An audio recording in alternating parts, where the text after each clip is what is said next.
Familjet e të vrarëve dhe të burgosurve në Kumanov gjatë konfliktit të armatosur më 9 dhe 10 maj po përgatiten që ta padisin shtetin Maqedonas. Familjarët e të burgosurve këtë thonë se po e bëjnë, sepse organet maqedonase të sigurisë i kanë shkelur të gjitha të drejtat të njohura ndërkombëtarisht, si dhe është shtruar torturë mbi të arrestuarit. Por derisa po e përgatisin këtë padi penale, ato po hasin në shumë pengesa, duke u nisur nga fakti se ata ende nuk kanë pranuar ndonjë raport mjekësor. Kemi vendos me bo një padi kundër shtetit Maqedon, po normalisht me shku kjo në mënyrë institucionale. Kemi qenë si këshilli familjarëve në KMLD1 në Prishtinë, kemi bisedu me zyrtarët e këtij këshilli,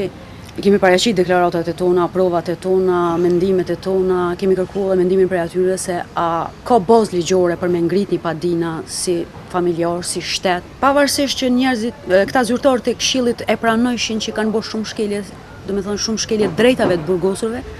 prapë se di pse neve na u dokëm pak skeptik sa i përket padis. Ne dyshojshëm që ndoshta politika e Kosovës mundet me pengu një gjë tillë, mirë po ata thanë që nuk ka mundësi me pengu politika, mirë po sipas tyre duhet me rishikuar edhe një herë ligjet tona, me shiku mira ka bazë ligjore, edhe me kërku një raport mjekësor nga kryqi i Koqit Ndërkombëtar që i ka vizituar mas 20 ditësh. E familjet e të vrarëve, po në të njëjtin konflikt, thonë se do t'i bashkangjiten në këtë padis, sepse ende edhe pas mëse gati 4 muajve nuk kanë asnjë raport mjekësor për autopsin, e që një të tillë e ka bërë edhe vetë mjekësia ligjore e Kosovës. Ne si familje deri sot, po ban plot 4 muaj, hala asgjë zyrtare nuk kemi marrë. Edhe pse sa i përket obduksionit në Maqedoni që është bërë, ne edhe nuk i besojmë, kemi kërkuar nga Kosova sërish që bëhet obduksion,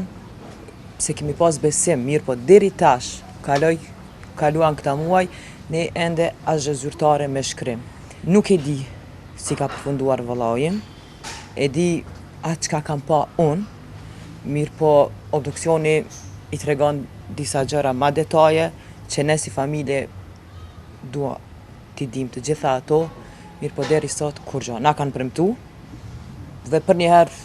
ato premtime kanë ra, jo dorëzojmë aty, jo kryqi Koq, jo ministrisë, jo andej, jo këndej, veç ne si familje, jo unë po flas në emër familjarëve të gjithë të vrarëve, asnjë deri tash kur gjë zyrtare s'kemi marrë. Këto familje thonë që përmes padis duan që së paku ta vënë në lëvizje shtetin që të mbrojë shtetasit e vet, e që në fund të fundit edhe të burgosurit do të ndjejnë një mbështetje morale. Ne shpresojmë që kjo padi do ndikojë pozitivisht